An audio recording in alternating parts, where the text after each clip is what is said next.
AudioJungle.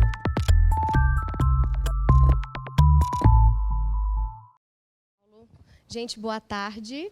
Bom, meu nome é Janaína, eu sou estatística, na verdade, formalmente estatístico, né, profissão, sou estatístico, informação, tenho mestrado em engenharia de produção, ambos eu fiz na UFMG, e eu atuo há cerca de 15 anos com análise de dados, eu sou instrutora certificada da Minitab aqui no Brasil, e tenho uma empresa também de estatística, onde eu oriento e dou aulas, né, em projetos Seis Sigma Black Belts, projetos.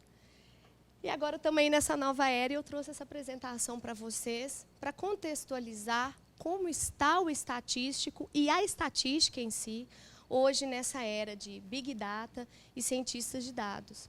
Então, o objetivo dessa palestra, né, desses minutos que eu vou apresentar e a gente vai trocar alguma informação, é justamente para vocês conhecerem o nosso lado, visto o que a gente está tendo, né, nesse momento com o fenômeno de explosão de dados, né, dado para tudo que é lado, e as pessoas agora tendo um olhar diferente para a informação, seja ela quantitativa ou qualitativa, a pessoa está tendo um olhar pensando no negócio também, então não é só aquela coisa de pegar um dado e fazer um gráfico e falar que um estatístico faz isso, um cientista de dados faz um tipo de gráfico. É muito mais profundo. Então, o que eu trouxe aqui para vocês hoje é uma discussão acerca dessa situação hoje e o contexto do estatístico. Antes de passar para o próximo slide, eu só queria comentar uma coisa. Eu vou falar de 3 funções, eu não vou dizer nem profissões, tá? Que até poucos anos atrás eram bem específicas. Tá? Então, a pessoa ia trabalhar na empresa e atuar com uma dessas 3 profissões, o cargo dela era bem específico para essas atividades, para essas funções. Tá? E aí depois a gente vai ter uma revolução, que eu vou mostrar para vocês, e hoje algumas dessas profissões e funções estão sendo extintas, outras remodeladas e outras surgindo. Primeiro, o engenheiro de software, tá? Que a gente tem formação, né, graduação em engenharia de software.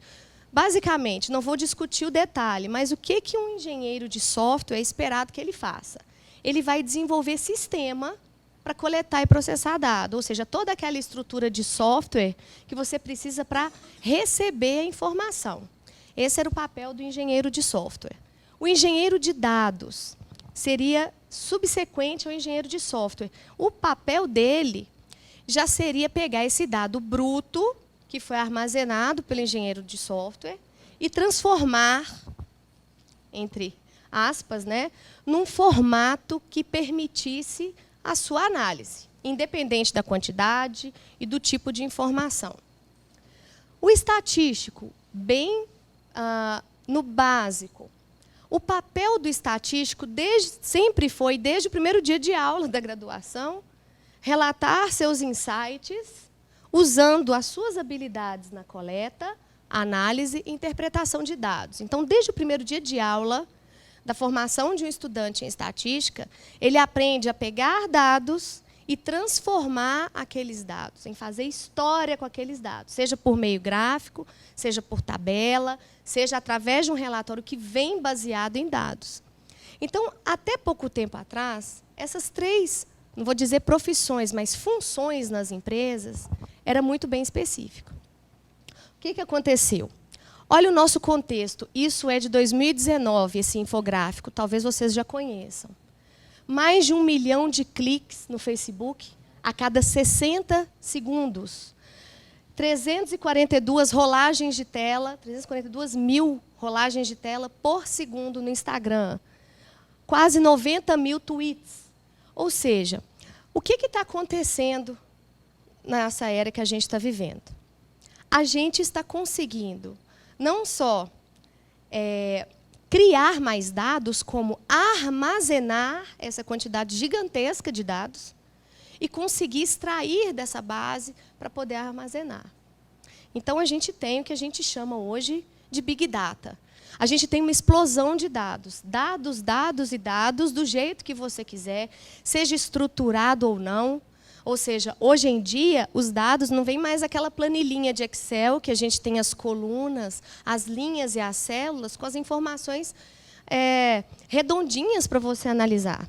Hoje em dia, a gente tem likes, a gente tem curtida em foto. né? A gente tem comentário, a gente tem vários tipos de informações que não necessariamente são números ou características, né? Então, a gente também tem dados desestruturados, e tudo numa quantidade muito grande.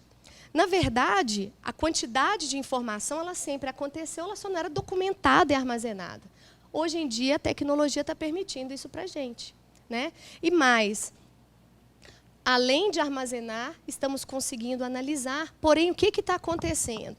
Aquele engenheiro de dados, o engenheiro de software, o estatístico, sozinho, individualmente, no que ele faz, ele não dá conta disso aqui. E aí nasce uma outra profissão, uma outra função, né? Que a gente sabe muito bem qual que é, que eu vou chegar lá. Vocês já sabem o nome. O que vai acontecer aqui nesse Big Data? Que eu vou falar um pouquinho só dele. O Big Data, esse volume de informações, o que a gente tem que estar atento, e eu, como estatística, eu tenho obrigação de falar isso, que muitas vezes também a quantidade não é a qualidade, né? Eu, como estatística, eu vejo as pessoas hoje nas empresas meio que em alvoroço com o Big Data, mas se você entregar meia dúzia de dados, não sabe que tipo de análise estatística usar, qual gráfico que é mais adequado, não sabe fazer uma visualização de dados boa. Inclusive, parece que vai ter uma palestra agora à tarde sobre visualização de dados, que eu acho que é bem interessante fazer, que isso é a nossa estatística básica, né? A descrição de dados. Quer dizer, eu acho que está certo em se preocupar com esse mundo de dados, sim. Mas não adianta você ter 6 dados imediatos na sua mão, no contexto da sua empresa, e não saber como analisar aquilo e tomar uma decisão, né? Bom, o Big Data ele tem alguns desafios, além dessa confiabilidade. Tá? São aqueles 5 Vs. Pode passar os 5. Ah, não é agora, é depois. Isso. Volta para os 5 Vs primeiro. Acho que está invertido. Isso. Quais os desafios do Big Data? Pode passar todos eles. Volume, ou seja, uma grande quantidade de informação chegando a todo momento. E isso eu falo, não é pensando só em internet, né? É claro que a internet é assustador o negócio, né? Mas até na sua empresa. Às vezes, algumas empresas que eu já fui há 10 anos atrás, não tinha nem sistema de coleta de dados, hoje já tem um sistema, já coleta informação. As empresas estão tendo capacidade de armazenamento de informação. Porém, com Big Data, esse volume é extenso, é pesado, você não consegue muitas vezes guardar numa máquina, você tem que ter uma estrutura para armazenar. Velocidade. Não é uma informação por dia, são milhares, bilhares, né? Então, o volume, a velocidade é muito grande, a variedade, como eu falei, a gente tem aquele dado que é redondinho e bonitinho, né? Fulano de tal idade, tanto de altura, tanto de peso, comprou isso. Eu tenho aquele dado que é estruturado, mas eu também tenho dados desestruturados. Eles não têm um padrão. Como é que eu vou armazenar e juntar tudo isso, né? Como que eu vou trabalhar? Veracidade é a confiabilidade do dado, e isso independe de volume. A mais robusta das análises estatísticas, ela pode ser jogada no lixo se você está falando de dado que não representa a sua situação para a qual você quer tomar uma decisão, ter um insight. Então, não adianta eu estar lá na minha empresa, eu estar com um problema de vendas e falar assim, olha, eu preciso coletar uns dados para analisar aqui. Beleza, vamos coletar de toda a história da firma? Faz sentido? Na minha opinião, nenhum. 10 anos atrás, a firma tinha um perfil, né? Às vezes servia um perfil de usuário. Hoje pode não ser assim. Olha, mês passado, tivemos uma reestruturação de processos. Então, não adianta eu pegar dados de 2 meses atrás, porque é uma outra realidade. Ele não vai dizer sobre a minha realidade atual, nem a preditiva do futuro. Então, fiquem atentos com essa questão da veracidade da informação. O quanto a informação que vocês estão trabalhando ela é confiável, ela é verdadeira e ela representa a situação a qual você está estudando. E o valor, né? Como gerar valor a partir de um volume grande de dados? Um grande volume de dados só será amontoado de números e classificações se você não gerar valor para ele. Não fazer aquele número transformar numa informação útil. Né? Não adianta você ter um arquivo cheio de papel e não usa aquilo para nada. A não ser que seja para guardar para o governo, né? Que você tem que ficar lá 5 anos com algum documento. Enfim, para quem está gerindo hoje, com a velocidade com a qual é demandada da gente tomar uma decisão, isso não funciona mais, né? Então, o número, aquela informação existe para gerar valor, mas o valor só será gerado também se houver veracidade, se for verdade, se for confiável. Agora, volta para mim. O objetivo, né, do Big Data tem 3 principais objetivos dessa análise, né? Tomar decisões melhores. Como você toma decisões melhores com Big Data? As metodologias estão aí para, por exemplo, falar com vocês o seguinte: olha, em dezembro nós vendemos 5% a menos. Então, com essa análise de dados, a gente consegue entender por que vendeu 5%, se caiu ou se aumentou, qual a minha expectativa para o próximo mês, dado o perfil de vendas daquele mês que foi 5% abaixo, né, do mesmo mês do ano anterior. Quer dizer, com muita informação e com a análise certa, você toma decisões melhores. Melhores estratégias de marketing. Vocês já viram, já ouviram comentários a respeito do que eles chamam de segmentação, né, de cliente. Então, por exemplo, se você sabe a idade do seu cliente, o perfil dele, o que ele gosta, o que ele não gosta, o que ele faz, como ele compra, se aquele cliente que entrou num site compra fralda, você sabe que ele vai procurar por mamadeira ou por leite daqui a pouco, você melhora as estratégias de marketing da sua empresa, né? Você, quando for lançar uma promoção, por exemplo, numa drogaria, se você sabe que a pessoa, e isso é uma verdade, né, de uma pesquisa feita, de um estudo feito, que eles verificaram que a maior, né, a fração de venda de fralda descartáveis para bebês acontecia sempre muito à noite, depois das 10 horas da noite. E geralmente eram homens, e sempre comprava junto alguma bebida, principalmente cerveja. Então, o que eles viram? Poxa, tem um perfil aqui. Quando a gente fizer promoção de fralda, a gente pode tentar jogar uma promoção de cerveja, ou deixar a cerveja estrategicamente colocada perto do caixa, porque na hora que aquele pai comprar a fralda, ele vai chegar perto do caixa, ele vai lembrar da cerveja e vai levar a cerveja também. Então, aí você melhora as estratégias de marketing, de venda. Estar à frente da concorrência. É claro que com tudo isso, e ainda conseguindo fazer previsões, né, ou predições, usando algumas técnicas, você sempre vai estar à frente. Qual que é o problema? Que eu já estou nessa área de análise de dados já há algum tempo e eu estou vendo. Parece que um dia a gente dormiu e acordou com todo mundo falando em Big Data, Data Science, cientista de dados, e a coisa está indo cada vez mais rápido, né? Até pouco tempo atrás, a gente não tinha formação em cientista de dados, nem pós-graduação, agora a gente tem. Inclusive, na PUC, eu acho que tem também, né? E tudo está acompanhando a informação e o volume de informações com a mesma velocidade que essas informações e esse volume de informações chega.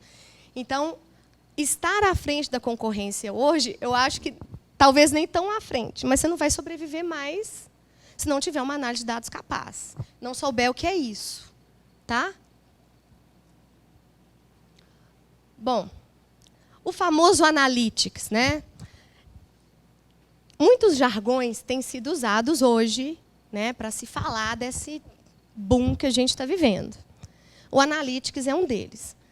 O Analytics nada mais é do que uma organização, uma análise de uma grande estrutura de dados que vai visar o quê? Uma tomada de decisão. Então, imagine que você tem 1 tonelada de dados misturados, né, sem sentido algum, com um correto analytics, uma análise de dados, você está apto a tomar decisões do seu interesse. Então, analytics é um nome bonito para falar o quê? Descrição estatística de dados, que é o que a gente aprende lá no primeiro período. Né? É a gente fazer uma análise descritiva correta, uma visualização de dados, uma análise exploratória daqueles dados. Qual que é a diferença? O estatístico, muitas vezes, ele trabalha com perfil de amostras, pequenas quantidades. Hoje em dia, o que a gente tem? Grandes quantidades. E isso vai trazer para o estatístico, o profissional estatístico, algumas dificuldades que precisam ser superadas também. Sobre o Analytics, basicamente, o que compõe? Visualização, modelagem estatística, todo tipo de modelagem, seja ele para fazer previsões ou a modelagem mesmo para descrever o comportamento daqueles dados. Data mining e text mining, né? Mineração de dados e de textos.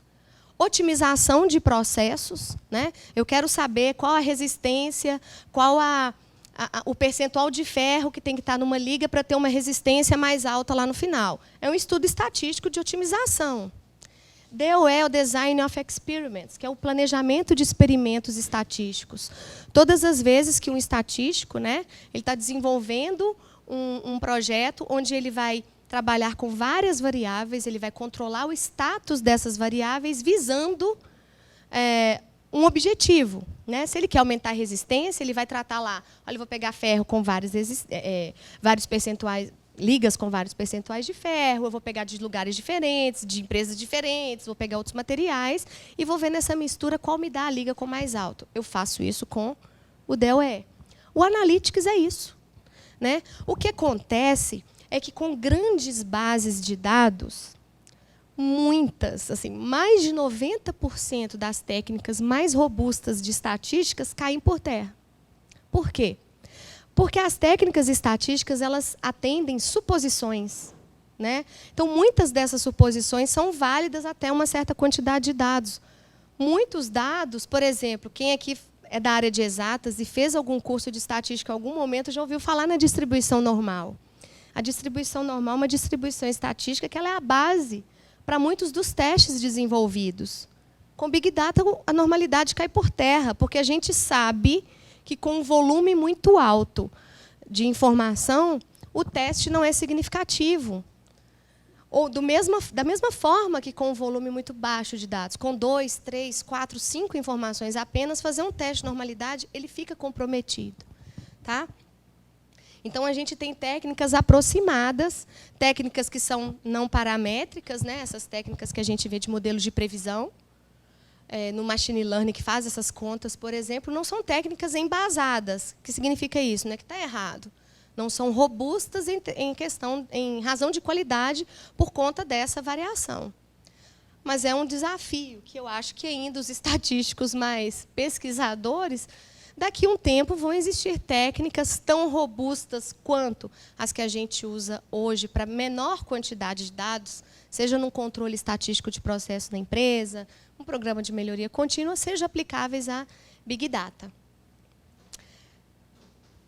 O cientista de dados, gente, ele nasceu junto com o Big Data, praticamente. E o cientista de dados, o que ele faz? Ele é responsável, olha só, não sei se vocês lembram da estatística, mas olha só, responsáveis por relatar seus insights aos executivos e gestores, usando habilidade em matemática, estatística, computação e programação para quê? Limpar, tratar e ordenar, organizar os dados. Então, olha só, há poucos anos atrás, a gente tinha funções distintas. O engenheiro de dados, o engenheiro de software, o estatístico. O cientista de dados, de alguma forma, ele pega um pouquinho de todos eles. E ele tem uma relação muito próxima da sua função? Eu acho que não. Obrigada. Ele vai ter uma relação muito próxima, porque o papel principal ainda desse cientista de dados é relatar um insight dele, que veio por meio de uma análise de dados, que surgiu, né, de dados que estavam armazenados em algum lugar e chegaram à mão dele. Ele tem uma noção melhor de programação e de computação que o estatístico puro, nesse caso. Né? Então, a gente tem, a partir desse momento, um profissional que ele precisa ser o quê? Multidisciplinar. Você tem lá Machine Learning, vários tipos de linguagem de programação, estatística, modelagem, análise de dados. Né? Ou seja, ele não chega a ser aquele famoso unicórnio, mas o cientista de dados ainda é um caleidoscópio, é algo que ainda não está muito bem definido. Se você for em 3 palestras sobre ciência de dados e cientista de dados, que falar dessas funções, não vai ter uma definição exata em todos os 3 lugares. Né? A verdade é que ele vai fazer um pouco de vários papéis, e a análise dessa quantidade de dados, nessa época data-driven, né? Guiada por dados que a gente está vivendo, ele vai demandar ser um profissional multidisciplinar. Ou seja, ainda é um caminho a percorrer. A gente não sabe hoje exatamente o perfil de um cientista de dados, porque se você conversar com um cientista da computação, ele é um cientista de dados também. Um engenheiro de softwares também. Um engenheiro de dados também é um cientista de dados. O estatístico também é. Só que, muitas vezes, cada um está mais focado à sua área de formação. E o que vai acontecer para a coisa funcionar e ocorrer a ciência de dados? A gente tem o que a gente chama do Data Science Team, que é o time Data Science. Os cientistas de dados, na verdade, são pessoas de formações diversas, mas que buscam, né, um mesmo objetivo, tirar insights valiosos dos dados para a tomada de decisões. Então, a gente tem equipes Data Science. Né? Acho que talvez faça mais sentido do que o cientista de dados sozinho, minha opinião, né? Dada essa diversidade requisitada aí. Né? Então, a gente vai ver, na verdade, nas empresas, um rapaz, uma pessoa formou lá em ciência da computação, mas o nome dele, a função dele lá na empresa é: eu sou cientista de dados. Mas ele é cientista de dados? É. Mas só que o foco dele, por exemplo, está lá na armazenagem da informação. Ele domina isso. Quer dizer que ele não é formado em estatística, ele não sabe estatística? Não, ele sabe o que ele precisa saber de estatística. Ótimo, ele está atendendo a função? Tá? Então, a gente vai ter o time de cientista de dados. Vou defender meu peixe de estatística. Qual que é o diferencial que o estatístico vai ter daqui para frente? A estatística e o profissional estatístico. Ele domina que tipo de análise é aplicável a que tipo de dado. Em geral, bons profissionais estatísticos, e a gente não vê muitos, né? Eu estava até comentando mais cedo, quando eu me formei, entraram na minha turma 42 pessoas, formaram 6. Né? Então, assim, não tem muitos. E na época que eu formei também, só tinha na UFMG, em Minas Gerais, inteiro. Então, ou seja, no ano que eu formei, 6 profissionais. É um profissional escasso. Né? Então, até hoje, se você olhar, segundo os dados recentes, formaram cerca de 384 estatísticos no Brasil em um ano. Isso é o que uma turma de engenharia forma, de uma faculdade. Então, a gente não tem muitos profissionais estatísticos. O diferencial dele é justamente esse, o tipo de análise com o tipo de dado que você tem. E a gente tem um insight que é meio natural. Né? Um bom estatístico, ele consegue olhar para os seus dados e, às vezes, antes de fazer qualquer análise, ele pode, muitas vezes, falar assim: olha, tem uma coisa errada aqui. Ele é o chato na análise de dados. Você vai chegar e falar assim: não, mas aqui a coisa não anda. Tudo bem, mas tem uma coisa errada com esses dados. E uma hora ele acaba encontrando. Que é o nosso papel, né? A gente formou para isso. A gente é quase que auditor de informação. A estatística, né? A ciência estatística e o profissional estatístico, o diferencial deles é trabalhar com a incerteza e a variabilidade dos dados, o planejamento, a organização e a análise, e dar sentido. Um ponto que o estatístico hoje, para atuar nesse momento, ele precisa investir um pouco mais, é o seu conhecimento em computação e programação. Porque ele também não só tem que questionar se o dado é confiável ou não, mas agora vai ser requisito para ele saber a origem, ou minimamente como é que retira, né, aquela informação daquele local, como é que aquela informação chega naquele local, ele precisa ter um mínimo de know-how para isso. Bom, a estatística no Data Science, como eu falei, ela vai entrar nesse âmbito. Muito na apropriação da técnica com o que você precisa executar. Pode ir. Pode passar. Eu coloquei essa frase, que eu acho que ela faz muito sentido, não só para a minha apresentação, mas talvez para o workshop, né? Que fala muito de ciência de dados. O objetivo, gente, final de tudo isso é o quê? Ajudar as pessoas a responder perguntas que ainda não foram feitas. Esse é o objetivo da ciência de dados. É você descobrir a história dos dados, o que os dados têm a dizer antes que você questione qualquer coisa. Tá? Não é agir corretivamente, é como agir preventivamente nas empresas. Né? Antes de dar o problema, você previne a falha. A gente usava muita estatística para correção. Agora, a gente tem que usar para quê? Previsão. Tá?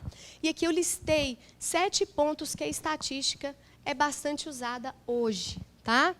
Projetar e interpretar experimentos. com teste de hipóteses e análise de experimentos. Tá? Pensando em grande escala. Foi falado hoje a primeira palestra, testes AB. É um tipo de teste de hipótese. É a parte que a estatística entra bastante aí. Você quer confrontar medicamentos, né? Percentuais de alguma coisa, se faz sentido estatisticamente ou não. Construir modelos de previsão ou predição, né? Fazer previsões de vendas, análise de séries temporais, análise de regressão. Transformar Big Data em Big Picture. O que quer dizer isso aqui? É aquela questão que eu falei com vocês, o pai lá que vai comprar a fralda, você saber que o cara que vai comprar a fralda tem tantos por cento de chance dele comprar a cerveja também. Então, aproveite e venda a cerveja junto com a fralda.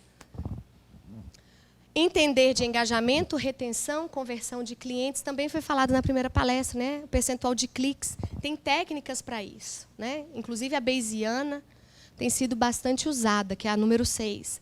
Dar aos usuários respostas. Essa modelagem preditiva e clusterização, que são técnicas estatísticas utilizadas, para o seguinte, certamente vocês já entraram em sites de vendas, sei lá, vou colocar um nome aqui, Mercado Livre, procurou uma coisa, e ele começa a te sugerir, quem procurou isso também procurou A, B, C, D. Essa é técnica. Né? Então, são técnicas estatísticas também. E contar histórias, gente, que é o que eu falei da visualização de dados. O storytelling dos dados. Como você vai caracterizar uma informação com base em dados. E eu esqueci o nome dele. Evanil, que fez uma palestra, a primeira palestra aqui da tarde, falando você basear em fatos e dados também, né? Então, há uma responsabilidade muito grande o que você coloca entre dois eixos para mostrar numa apresentação. Aquele gráfico, aquilo conta uma história. Tem alguma verdade por trás daquilo. Né? Então, você tem que ser hábil para fazer uma boa estatística descritiva e um data visualization decente, né? Uma visualização de dados. Existe, sim, gráfico adequado a tipo de informação que você trabalha. Bom, pode passar assim. O estatístico ainda é a profissão do futuro? Bom, num ranking de 2009, em várias revistas, pode passar. Mais um, isso. E no CareerCast, o estatístico ficou em 5ª posição para o ano de 2019, rendendo nos Estados Unidos, né, cerca de $84 mil ano, um salário mediano. Né? Então, quer dizer, metade dos estatísticos ganham até 84 mil, outra metade mais que isso ano. Então, ainda é uma profissão visada. Das 7 carreiras de 2019, que prometiam ser destaque esse ano, o estatístico ele poderia atuar em 5 dessas 7. Dentre elas, o cientista de dados. Tá? Vamos ver para 2020, provavelmente ele vai estar lá no primeiro. Pode ir, por favor. Essa frase que eu coloquei para encerrar essa pequena discussão, o Hall é um dos mais famosos autores estatísticos que a gente tem. Ele tem diversos artigos, e ele fala uma coisa o seguinte: conhecimento incerto, mais conhecimento sobre a incerteza é conhecimento útil. Ou seja, se você não tem 100% de certeza de nada, bem-vindo ao mundo da estatística. Porque a gente trabalha com tudo o que não é exato. A gente trabalha com um mundo que é probabilístico, que muitas vezes, mesmo trabalhando com bilhões e trilhões de dados, a gente não vai ter uma verdade absoluta. A gente vai ter faixas de erro. Quem faz os modelos preditivos sabe disso. Né? Então, a gente vai errar um pouquinho, vai buscar errar o mínimo possível. Mas, se você não tem certeza de nada, é isso aqui. Se você conseguir trabalhar com essa incerteza e trabalhar com a incerteza bem trabalhado, você tem um conhecimento útil em mãos para tomar suas decisões. E é isso, gente. Eu falei um pouquinho rápido, né? Muito assunto para falar. Mas, se tiverem alguma dúvida ou qualquer outra coisa, eu estou aqui à disposição. Boa tarde, gente. Você comentou essa questão a própria formação, né? A quantidade de profissionais que formam por ano. Aí a gente que recruta esse perfil tem essa dificuldade. Você entende que a pessoa com uma formação de exatas, de computação, de engenharia, ela tem uma vantagem competitiva para atuar nesse papel de cientista de dados, já que é um profissional escasso, o estatístico? Ótima pergunta. Sim, com certeza. Tá? Qualquer profissional da área de exatas ele vai ter muito mais facilidade. Inclusive, se ele quiser estudar um pouco mais de estatística, né, se ele precisar, ele vai ter muito mais facilidade, porque a estatística é um ramo da matemática, que é uma ciência exata. Então, se ele for da área de exata, se esse profissional for, com certeza ele vai ter mais facilidade. Não é mandatório, né? Eu conheço pessoas de outras formações que dominam bastante a estatística. Mas, com certeza, sim, ele vai ter mais facilidade, porque não é fácil. Boa tarde. Você tem indicação de... Eu vi que no FMG tem um curso, né, que é voltado de estatística para inteligência de mercado mesmo, que, se eu não me engano, não sei se é a segunda turma que vai sair, mas você tem indicação de cursos ou alguma coisa que seja de estatística voltada para o mercado de trabalho, sem ser a acadêmica que você tem que ficar os 5 anos? Que seja mais para visualização. Olha, eu vou te falar que a minha formação ela é totalmente acadêmica de pesquisa, né? Na verdade, é o que é bom, mas assim, a gente fica com uma deficiência do mercado. Agora assim, indicação, né? O FMG tem essa pós, tem uma pós que é mais geral, que é de 2 anos. Agora, o curso de estatística da UFMG, ele ainda é um curso bastante pesado. E ele está sofrendo reestruturações por causa dessas modificações também. Então, por exemplo, eu tive disciplinas de programação, mas elas eram optativas. Hoje, algumas já são obrigatórias. Então, quer dizer, tem alguma coisa que está mudando. Então, não sei te falar assim, uma boa complementação, né? Porque ainda, por exemplo, se você olhar no ambiente federal, a experiência que eu tive pela minha graduação e o meu mestrado na UFMG é que é muito voltado para o acadêmico, né? Ainda tem não é tão aberto ao mercado, não é porta aberta ainda.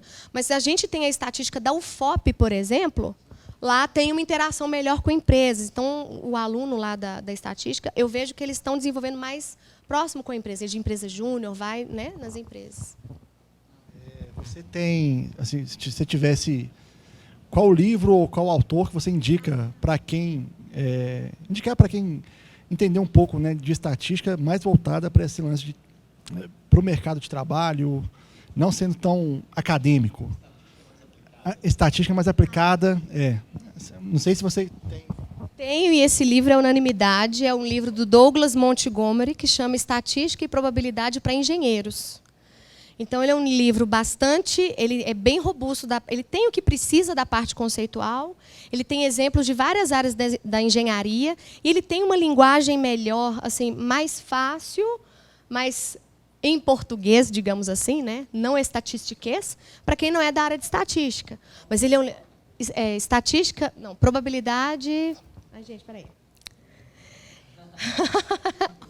Estatística e Probabilidade para Engenheiros, do Douglas Montgomery. Tem ele em inglês, tem dele em versão em português também, que você acha? Ok? Gente, muito obrigada. Obrigada, Paulo. Audio Jungle.